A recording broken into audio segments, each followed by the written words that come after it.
Kemarin kita udah bahas ya sebuah Chromebook yang cukup viral yaitu HP Chromebook G8 yang ternyata tanpa saya sangka view-nya cukup rame. Jadi terima kasih ya buat yang udah nonton. Nah, di video kali ini saya mau lanjut lagi bahas Chromebook, tapi sekarang saya bawa sebuah Chromebook yang menjadi pesaing dari HP Chromebook G8 kemarin. Dan ini adalah Chromebook yang pertama kali saya incar sebenarnya, yaitu adalah Samsung Chromebook 4. Menarik. Let's go.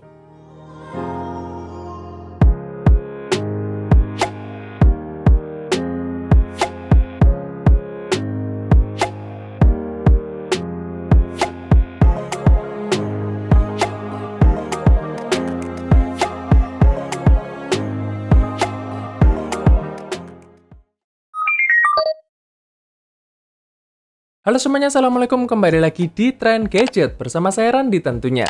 Nah, sebelum kita lanjut, saya disclaimer dulu nih, kalau di video ini saya nggak terlalu bahas sebuah spesifikasi ya dari barang-barang yang saya review, melainkan lebih ke pengalaman penggunaan sehari-hari.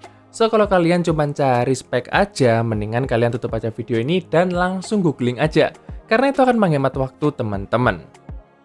Oke, ini adalah Samsung Chromebook 4. Pada awalnya harga Chromebook ini adalah 4 jutaan secara resmi dari Samsung. Tapi berselang beberapa waktu, di marketplace banyak tuh yang jual di harga 2 jutaan sampai sekarang. Saya sendiri dapat Chromebook ini di harga 1,9 juta dengan kondisi second pemakaian 1 bulan. Lumayan banget lah. Yang paling saya suka dari Chromebook ini adalah desainnya yang menurut saya lebih terlihat modern dan cakep daripada HP kemarin. Tampilannya sleek, ramping, minimalis, dan sekilas mirip MacBook zaman dulu ya. Tapi secara build quality, saya merasa HP G8 kemarin lebih kekar dan feels-nya tuh lebih tahan banting, walaupun si Samsung ini juga katanya sudah melalui tes uji jatuh. Tapi tenang aja, Chromebook Samsung ini sama sekali nggak kerasa murahan. Bakal senang deh pokoknya.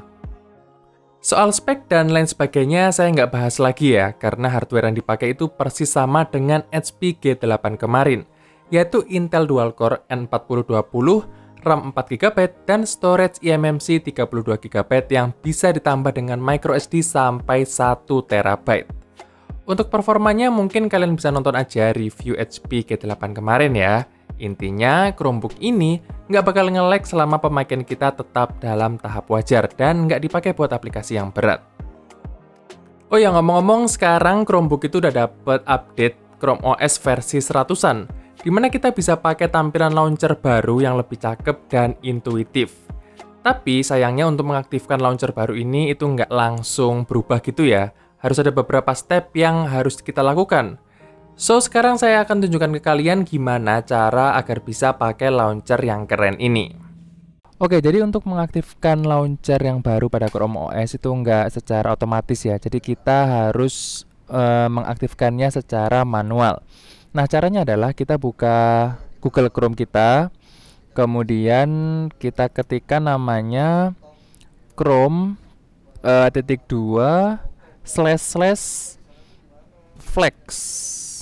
Nah, kalau udah terbuka, kita ketikkan aja namanya launcher.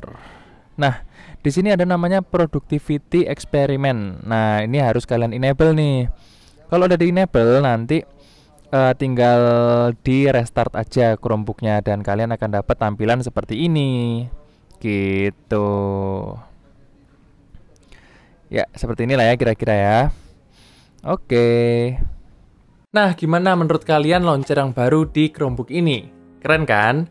Menurut saya ini juga launcher yang cukup enak dipakai dan berasa familiar dengan Windows. Jadi orang yang baru aja beralih dari Windows ke Chromebook itu akan merasa sangat dinyamankan dengan launcher yang baru ini. Oke, karena Chromebook ini pada dasarnya sama aja ya dengan HP Chromebook G8 kemarin. Jadi sekarang saya nggak nge-review lagi karena jatuhnya malah ngulang ya. Jadi sekarang saya mau jawab-jawabin aja pertanyaan kalian, beberapa yang paling banyak ditanyakan, supaya kira-kira bisa menjawab rasa penasaran kalian tentang beberapa hal yang terkait Chromebook ini. Ayo kita mulai. Yang pertama, kayaknya ini cukup banyak ditanyakan ya. Jadi banyak yang tanya soal printer. Banyak yang bingung nih, apakah printer tipe ini cocok dengan Chromebook, apakah tipe yang ini cocok dengan Chromebook. Jadi banyak yang bingung ya, sebelum beli Chromebook itu takutnya printer mereka itu nggak terlalu kompatibel. Nah, sejujurnya saya kan juga nggak punya semua printer yang ada di dunia ini ya. Jadi saya baru nyoba beberapa tipe aja. Cuman kemarin saya itu nemu sebuah website supportnya Google. Di situ kalian bisa cek apakah tipe printer kalian masuk ke dalam list printer yang kompatibel dengan Chromebook. Misalkan nih, saya buka printer yang merek HP. Tinggal cari deh di websitenya HP ini tipenya apa aja yang termasuk kompatibel dengan Chromebook. Jadi sebelum kalian beli, mungkin kalian bisa kunjungi link yang akan saya taruh di bawah. Nanti kalian bisa lihat-lihat apakah printer kalian di rumah itu masuk ke list yang ada di sana. Semoga membantu. Pertanyaan yang kedua yang paling banyak ditanyakan, apakah Chromebook itu bisa diinstalin Microsoft Office? Nah, ini menarik nih.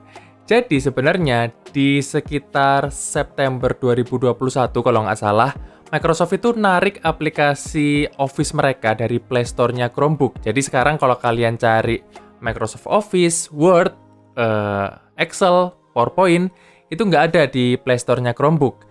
Jadi kalian dipaksa untuk memakai Office 365 kalau kalian punya langganannya, yang bisa diakses lewat web portalnya Microsoft. Jadi nggak ada opsi untuk Microsoft Office yang offline ya. Tapi apakah ada untuk cara mengakalinya supaya kita bisa install Microsoft Office di Chromebook secara offline? Sebelum saya jawab ya, kita lanjut ke pertanyaan yang berhubungan dengan ini, yaitu pertanyaan yang ketiga. Pertanyaan ketiga ini cukup segmented ya, tapi menarik buat dibahas.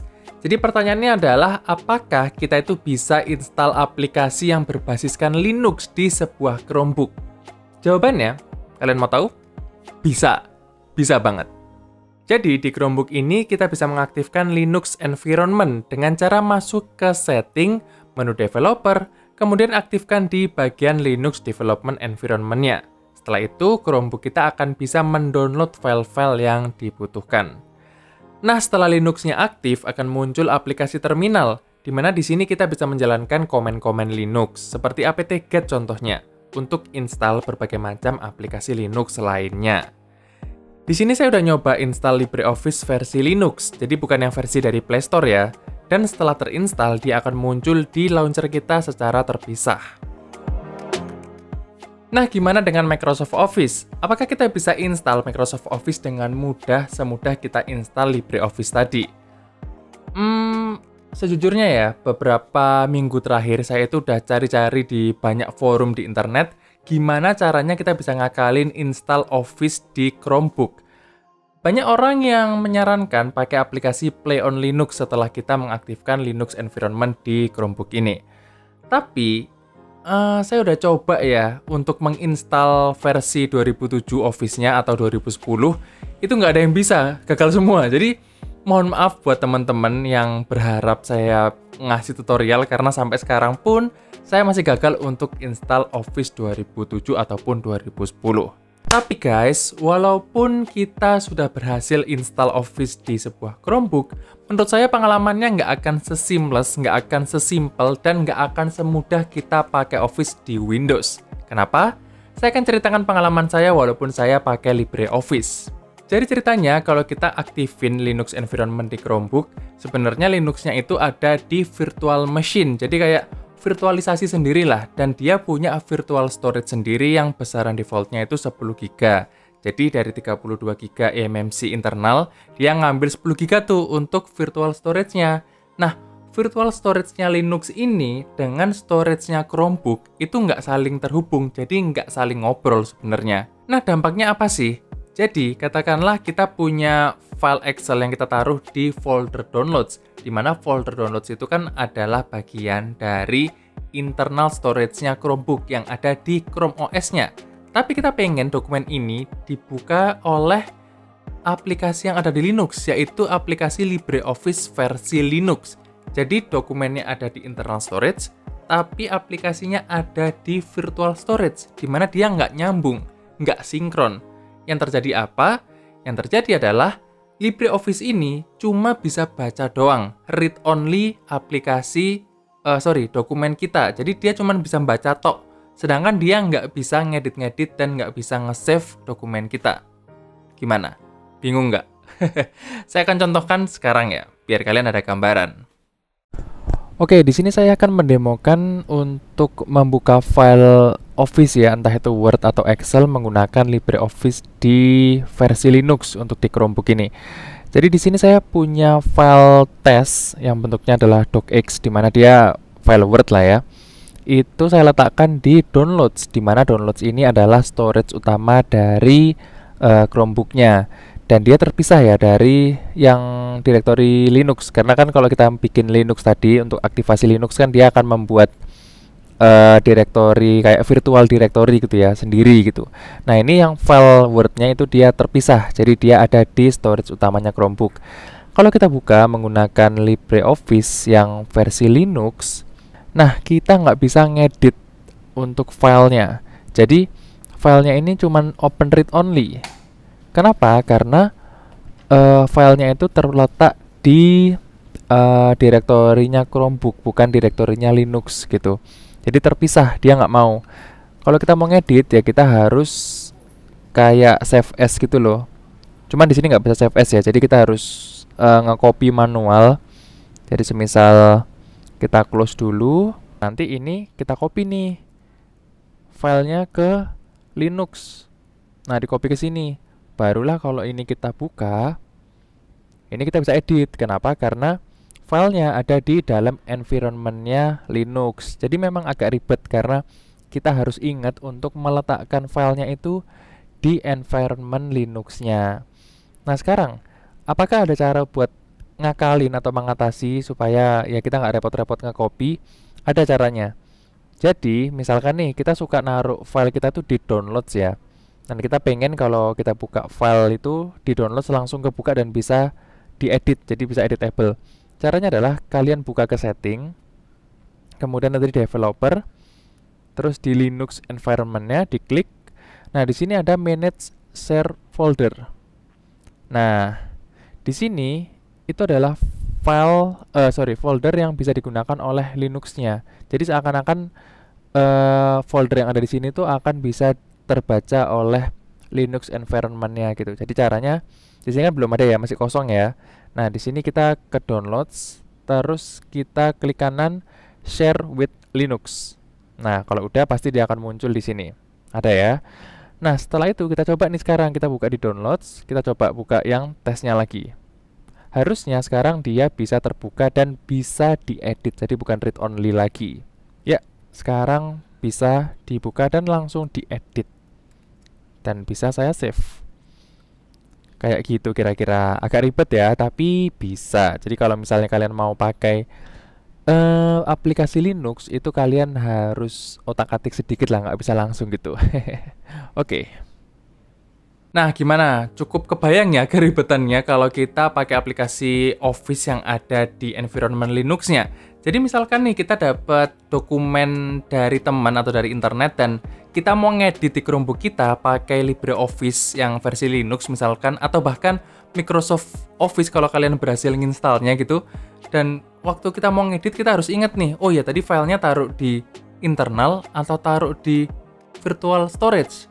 Oh ya aku harus ganti ini, aku harus pindah nih. Jadi kayak ribet dan nggak gampang dan nggak cepet gitu loh. Padahal adanya Chromebook seperti ini adalah untuk memudahkan kalian untuk mengerjakan hal-hal yang ringan kayak ngetik, kayak ngeprint, itu dimudahkan harusnya dengan Chromebook ini. Tapi jangan malah dibikin ribet dengan kalian pengen install Microsoft Office gitu. Aku pengen punya Office, pengen punya aplikasi yang ada di Linux gitu ya. Mungkin ada beberapa yang kompatibel, tapi untuk perkara Office ini ya mohon maaf sekali, kayaknya sih menurut saya mendingan nggak usah ya. Jadi kalian mendingan pakai aja Google Docs atau mungkin Office 365 yang versi web. Jadi ya buat saya sih menyerah aja lah untuk install Office di Chromebook, karena nggak worth it sih buat saya sih.